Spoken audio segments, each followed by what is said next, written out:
Let's talk all about AI in business. It's hosted by Brent Muller.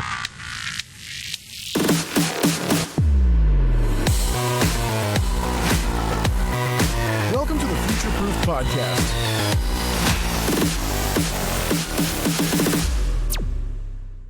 Hi, and welcome to the Future Proof Podcast, the podcast where we decode how founders, CEOs, execs are scaling smarter using systems, automation, and AI. And if you're looking to future-proof your business, you're definitely in the right place. And today's guest is Sarah McKenna from Sequentum, a data-driven platform. I'm so excited to have Sarah. We haven't had many data folks on to this point, and I think this is going to be a really exciting podcast. So Sarah, thank you for spending the time with us today. Thanks for having us, Brent. Awesome. So let's jump right in as we always do. Let's talk about your background. How did you get to Sequentum?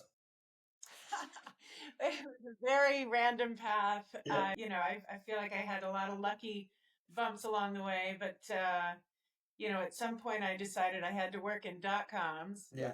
And without a computer science degree, I went into the area that no one wanted to go into, which was testing. And that Really? So you were QA to start with? Really?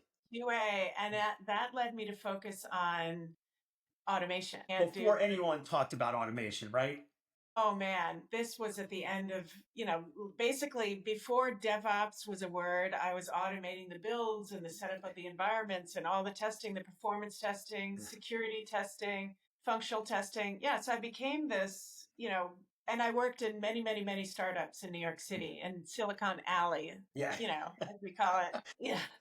And at some point I became known as this sort of automation maven. Expert, right? I had a whole bag of open source tools, an entire platform, and I could automate any interface, any technology. It's huge. And so a private equity firm, heard about me and recruited me to come and do a tech turnaround. Because at that point I was doing mostly tech turnarounds. Right. Right. But and I remember that was a big deal at one point, right? Tech turnarounds was the buzzword, and yeah. You bring people, process, and tools, and you create enormous value from existing business, right? So absolutely. I was recruited by this PE company to do a tech turnaround for their scraping company. And I was like, scraping? Wow. And they said, yeah. I was like, isn't that illegal? And they were like, no, it's not. Yeah. And it's really not, right? So it's available on the web. It's really not. You need to do it the right way to minimize your risk, which Sequentum definitely does. But it was the most interesting transition into the world of data, because actually before I went into .coms, I started a hedge fund. Okay. That's I started my career. I got some, again, it's totally luck. Yeah, New York hedge fund, no one would put those together, right? Yeah, I got this complete view of hedge funds. Assisted Dan Loeb at Third Point, and he does special event-driven investing. So I got this very broad view of the hedge fund world and how they work and how they invest and how they make decisions and how the sausage is made, right? And then I went into tech. That's like and invaluable. Right? Everyone wishes they could get that view, right? I know. I'm so lucky, right? And then I went into tech and became this automation person. Then I got recruited into scraping, which is really technically it's just the other side of the same coin. Right. Instead of automating testing, you're automating data extraction, but the whole thing about it is you have to be extremely human-like in order for it to work. Right.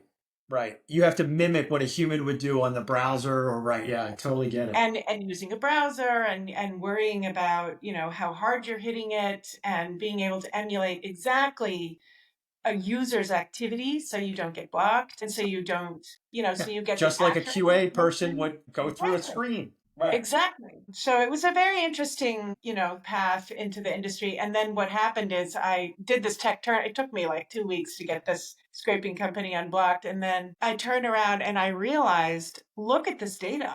And I was like, I'm in New York. I want to be an alt data product manager. Yeah.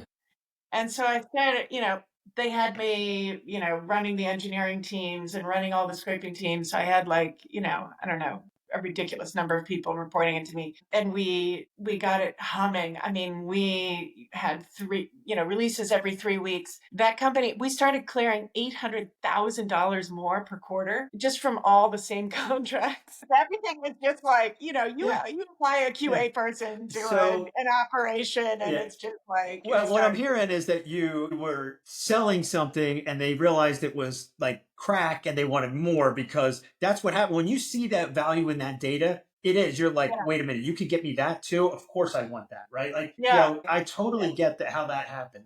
Yeah. And so I went to the business and said, I want to be, so I'm like, the engineering, problems have been solved. Everything is running great. And I'm one of those people that gets bored. Yeah. Now I want to be the alt-data product manager. And so I lined up all these calls with hedge funds, of course, the one that I used to work at and a bunch of others. And the first call was with WorldCoin. And we had a long call, and we just immediately, we had this incredible interaction. And you just clicked. Totally grokked. And I was like, oh my God, you're having all these problems, and here's how we'll solve them. And, I'm going to roll up, we had a quality monitor, at the network level. We had all of these amazing things that we built.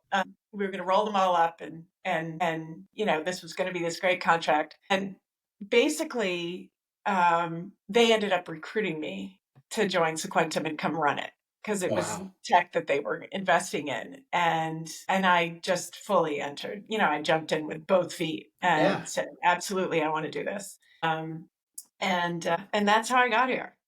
That's amazing. So the founders had been at it. The CTO started in 2008, and he had, what was at the time the two hottest things: a point and click interface and that custom browser. Right.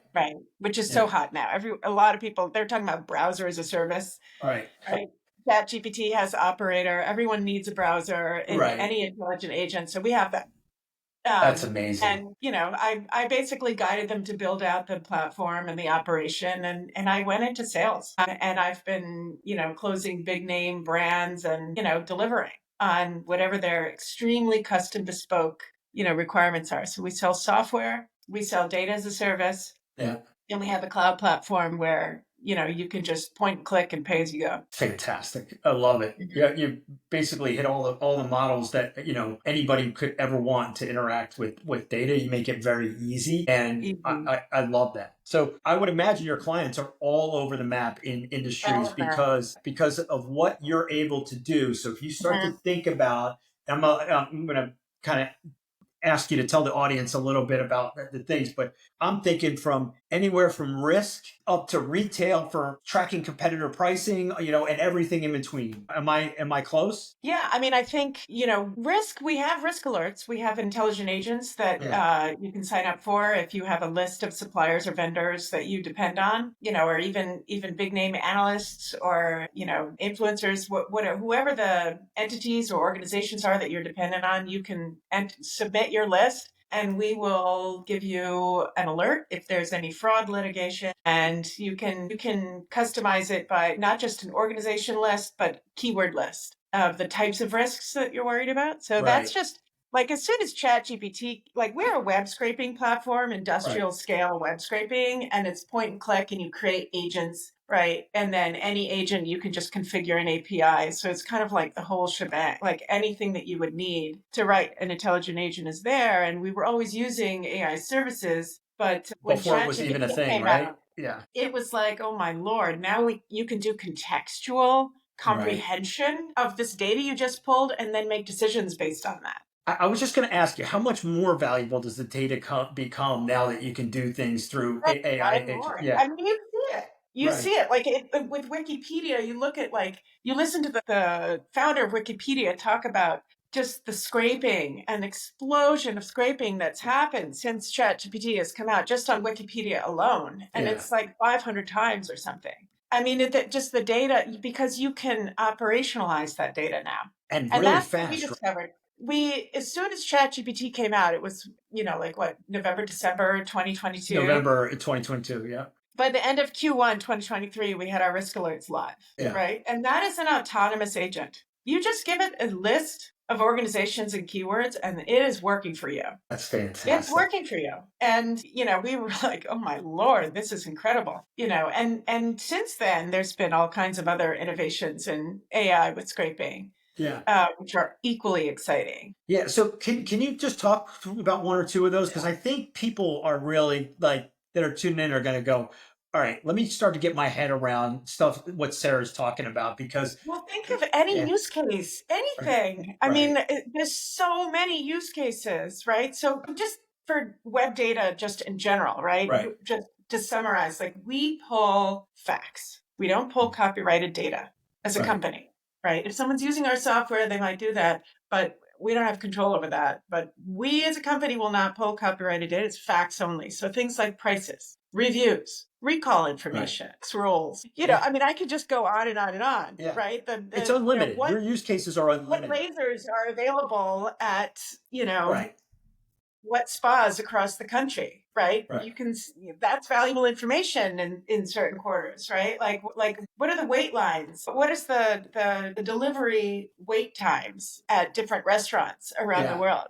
That's a marker of demand. Yeah, right? What's the price of a banana across the world? That's an average one, right? Like what's going on with inflation and the cost of price tracking would be definitely a significant use case. But you can track inventories. Right. You can say in the zip code, how many patio heaters do you have? You can my brain's exploding on the use cases, because I'm thinking about the impact of tariffs, right? That is the hot topic right now. But what does that do to shipping stuff? And all that data is available that you could build agents on. Yeah, it is. Yeah. It's pretty much unlimited. And your competitive intelligence, Sarah, that is amazing. And the best part is that companies can come in and build it and have it real time all the time. Yeah. And the thing is, companies are so in the beginning, like when WorldQuant recruited me, right? That they were ahead of the game, right? The ROI on integrating web data for an investment shop that has a good budget for smart engineers and good tooling for data-driven decision making, they're writing algorithms, whatever. They understand the value of data and they can monetize it. So they're way ahead, right? The finance industry is way ahead. The 99% of investment decisions are the investment financial is way ahead. Right. The banking is way behind, but you're right. The investment side of them is way ahead. Banking is catching up very quickly. Good. Oh yeah, big banks, they have massive data budgets and programs and good. That's good to hear. Oh yeah. But the other industries are following quickly, right? Like healthcare. Yeah. Right? I mean, you think healthcare is not very fast moving. Yeah. You may have heard about some terrible data breaches. Yeah. Right? They are using data. Insurance. Right? Right. I mentioned the risk alerts, right? Yeah. Your insurance, are you providing, are you underwriting leases or buildings or, whatever you're insuring, you're tracking it. Right. You're managing your risks and exposure. Anything to do with price tracking, macroeconomic signals, political signals, right? You don't have to track PII to know what topics people care about. You can see it. You can monitor trending topics, Google queries. There's all of this information that's online and all of it drives insights and decision making. It's pretty much endless. And so now that we have these LLMs that can sort of provide that contextual comprehension in the middle of that data, like at the moment that you're collecting the data. It helps make sure that your data is classified correctly and structured correctly, and it's accurately reflecting what you think it is. And I mean, there's just so much that you can do so quickly, and it's at everyone's fingertips. So there's a whole new world that's emerging very quickly, very, very quickly. Yeah. So in finance, we already have seen a number of jobs kind of disappearing. So for example, like the person that's responsible for sort of staying on top of what data sets are available and what insights can be gleaned from them. Mm-hmm. Right? You don't need it, right? Right. Maybe you still need them to manage all the contracts and things like that. But now they can be freed up to that's getting automated too. Right. Right? Yeah, exactly. Yeah. Yeah. And now you have actual, the ability to do chatbots. You can interact with the data. You can interact with the data sets you have. You can interact with, data marketplaces Yeah. and figure out like, Yeah. if I What are you had this missing? How can I? question, Yeah. Exactly.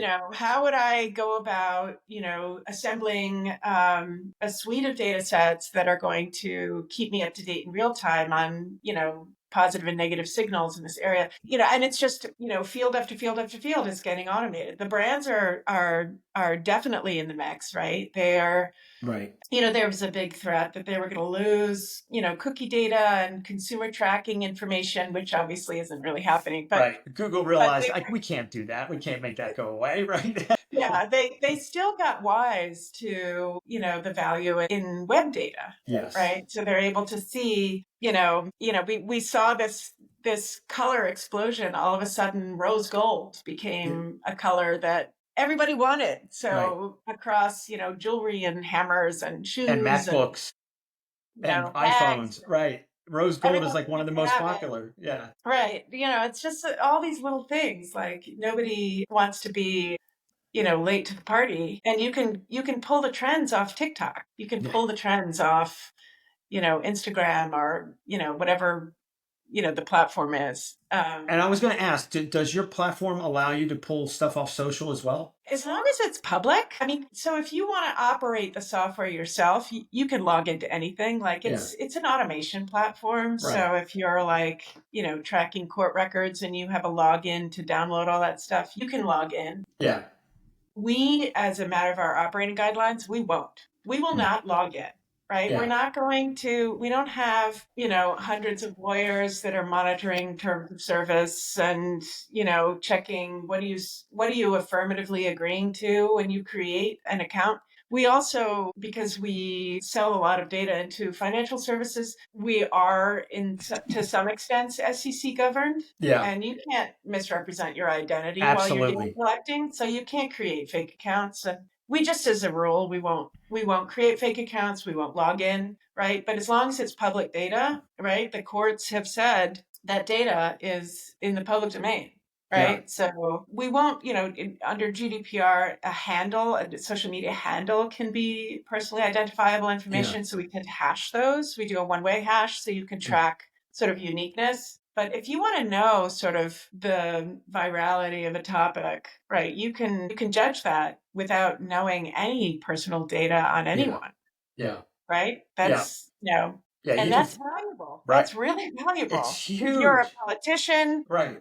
if you're A product, a brand, if you sell products of certain type, right, that to if you're consumers, investing, right, mhm, yeah, no doubt about it. The yeah, value is immense, and I think people don't realize how valuable of publicly available data there is. And when you start to bring it together on a platform like you have, and you actually put your eyeballs on it, your brain explodes because you're like, I never thought of connecting those dots. And then once you get onto that, then you're like, to your point, there's data vendors and data marketplaces where you can go fill in the blanks and then you get the whole picture.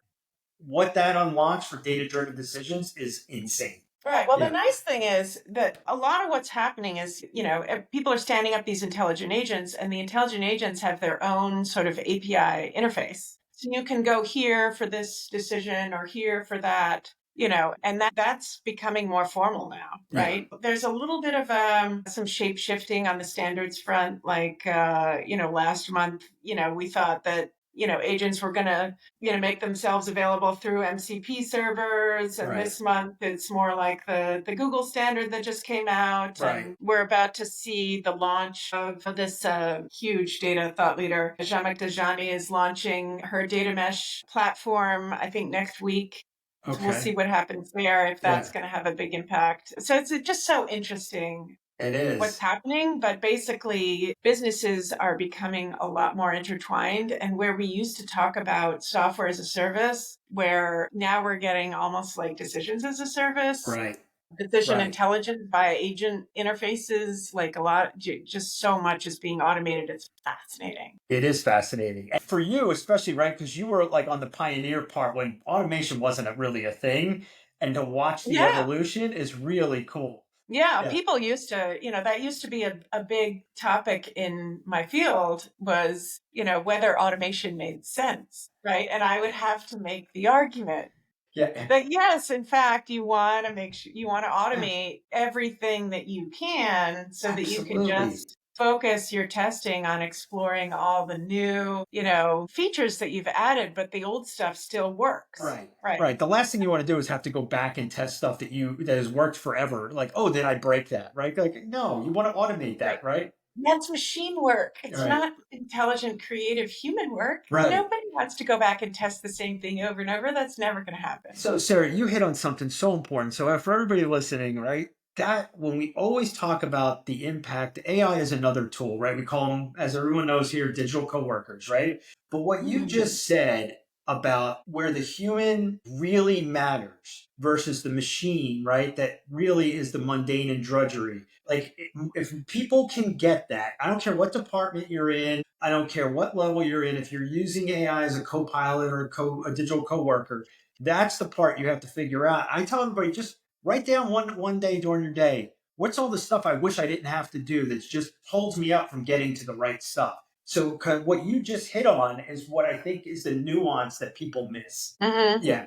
Yeah, I mean, there's things that are really made to be automated, but I think that LLMs are really bending this, right? Because they have that comprehension. Yeah. And they can kind of understand, they can stitch from this sort of To that, right. black and white automated process, getting from there to the next step sometimes requires a human being. In the past required a human being, whereas now you can kind of stitch it together with an LLM. So you can automate so much more now. That's where I think people are getting really anxious. Yeah. And John, there's a lot of disruption now because there's a lot of aspects of work that were always considered like research, like that has to be a human, right? But actually, with complexity and deep research, you could do a lot, right? Yeah. I mean, I use deep research all the time. I think we were talking about this before the podcast. Yeah. So kind of elaborate on that. Incredible.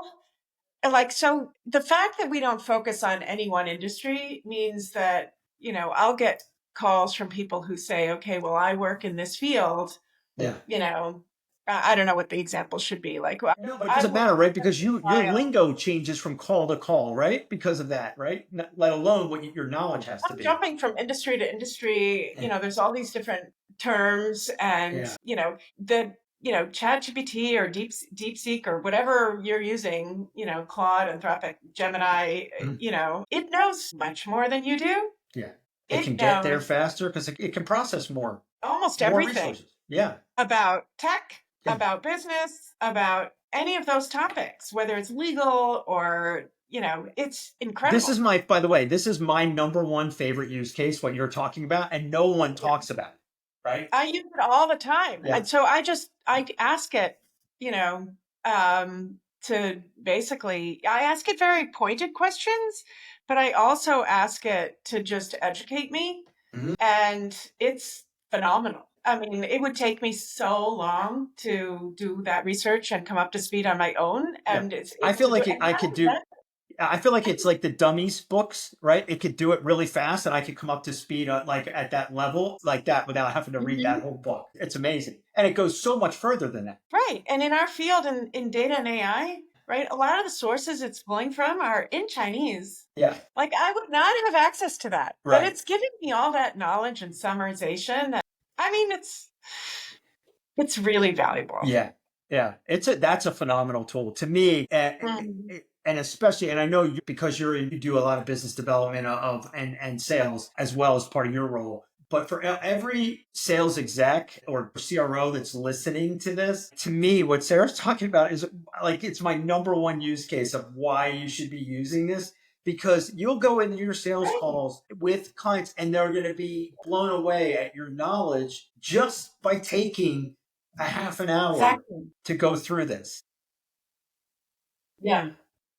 And and I can't imagine you do that, because you're right. Your data plays to every industry. I can't imagine you're jumping from industry to industry so much. I don't know how you would do it without it. No, I even on the call, because in the beginning, I would get these calls and they would want to talk to me, immediately, and they would have this thesis that they were going to be able to use web data to do something, to Yeah. achieve something. And they would basically be picking my brain. And I was always like, listen, just do research and come back when you have requirements. I can't take all these free consulting calls. If you want us to put a proposal together, then there's a fee. Happy to, right? Yeah.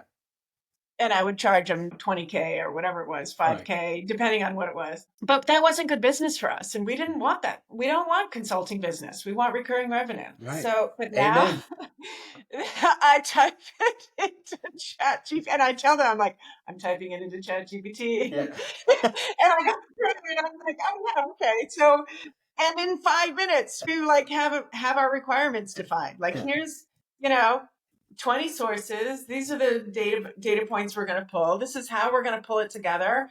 Do you want to create a dashboard? You want AI or us to do that for you? Right. And you know what's crazy about what you're saying, though, is how many calls I get on that it never occurs to the person on the other side who's done all this to put it into ChatGPT, at least to. I know. Yeah. I'm not hiding that from. No. Like, to me, I think you're just crazy not using it, right? It's this phenomenal tool that can help you do your job better, and you're ignoring it because you're steeped in just backward thinking or just outdated thinking. I don't get it. I get in trouble with my product team though, because they're like, well, we can't really do that because of ABC. And then I research that and I'm like, well, what about this, that, and the other? And they're like, what are you talking about? Here's some links. Yeah. Hey, you know what? Again, and then you know what you need to do is start using Grok on the sarcastic one, and then you'll be able to throw the sarcastic digs back at them. Grok is really, I don't use it. I mean, in the beginning, there were, all these folks on LinkedIn that were sharing like ridiculous Grok statements. Like, yes, it was in the beginning. Donald Trump is president. Right. Grok. Yes. Exactly. Unbelievable. Yeah, really funny stuff. Like just so out of it. Yeah, they rushed to market on that one. No doubt about it. I think that there were some competitive things behind the scenes for sure between X and OpenAI for sure. Yeah, I think it's gotten better, but it's definitely like I actually never use them. It's either Gemini seems to be really strong now, but DeepSeek. And Gemini is the one that to me is the least one I use, but what they've just rolled out yesterday, I'm like, okay, I'm on the wait list there. I'm like, I need to be playing with that, their new agent AI platform. They've really thought through, and I'm like, okay, maybe they're going to catch up. But I've been using Open Router. For everybody else that doesn't know what Open Router is, it's how you can test all the models in one. It works the same way as the API credits for OpenAI. But yeah, and that's why I just kind of do the drop down and start to play with different ones and just see how different they are. Right. And that's kind of been fun. Sarah, you've given us so many different insights. Let me ask you a final question, right? You've already given us your AI, what you do to be more productive with deep research. But tell me how you look down the next 1 to 2 years, because I feel like your platform is one of many things that you just can't live without this data if you're going to use and layer AI in. But what do you see? I mean, I think that the websites themselves are going to come to platforms like ours to generate data sets, and they're going to sort of drive that value creation, right? Right now they're doing a lot of, they're doing a lot, and who knows, right? Mm-hmm. But there's a lot of bot blocking. There's like hundreds of millions of dollars going into bot blocking to stop all these bots. And that's great for a platform like ours because you don't want them in there, right? Human-like interaction. And we have, probably some of the best defenses against, bot blocking because we've been at this for so long. Yeah. There's all these new entrants to our field with browser as a service, but they're all blocked. Like they don't know how to deal with blocking. It's complicated. It's hard. It's deep tech. But I think websites are going, they're not only do they have to deal with this explosion, like the example of Wikipedia earlier, that not only do they have to deal with this explosion of scraping, where there are just so many agents that are trying to scrape in the moment on demand. It's costing them money, right? Yep. So it's probably, there's a new market almost that will emerge that will enable this data on demand to support, all these intelligent agents. And we're excited to be a part of that. Yeah. You still need to scrape your site. That's a very different type of data than any data that you would have internally. Yeah.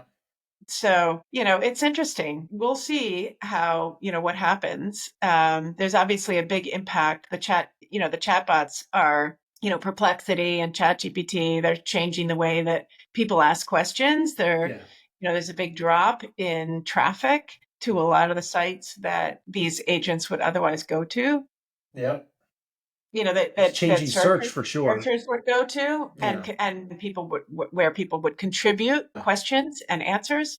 So it'll be interesting to see what happens. On the web. But the web itself, it's changing Hugely. So we're going to see more intelligent agents. We're going to see a lot more monetization, I think, by websites themselves of their own data. Yeah. I think that we're going to have, we're working very closely on standards. We're working with on data set standards. And I think that we're probably going to have, websites are going to have ways to, make their data available that is a lot easier than, scraping every single page. But we'll see. It's really exciting. It's an exciting time to be in our field. And it's just a great place to be. I love it. Given that everything is going in this direction. Yeah. Yeah. And like I said, I've already seen that. I already see the value in so many different ways in your platform. And I just think it's really exciting because when you marry that with the ability to interact with the data and what the LLMs can do, it's game changing, right? It really, really is if you really think through those use cases. So I get why you're having a lot of conversations. So it's really exciting. And it's going to be interesting to see how much and how fast the websites change to do what you just said. Mm-hmm. Yeah. Well, and it's also going to be interesting to see, how markets in general change because, what everything's ripe for disruption right now because of, what's available that's never been Everything. Everything. Yeah.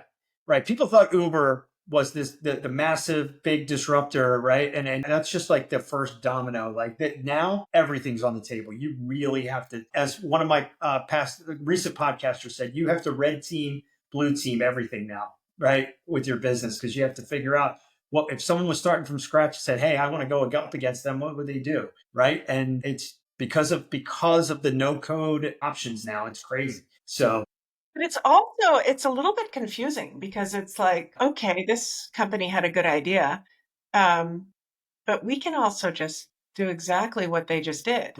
Right, and it's like, where is the moat? Yes, that's the question. I love that. Actually, you know what? We might title the podcast of that. Where is the moat? It's a great line. Awesome. Well, Sarah, thank you so much for spending time with us today. I can't thank you enough for your insights. I'm in the data business myself. I love your platform. I'm definitely going to figure out a way to use it. I'll be setting up a call with you separately for this. Happy to help. Yeah, absolutely. Awesome. Well, that wraps up our episode of the Future Proof podcast.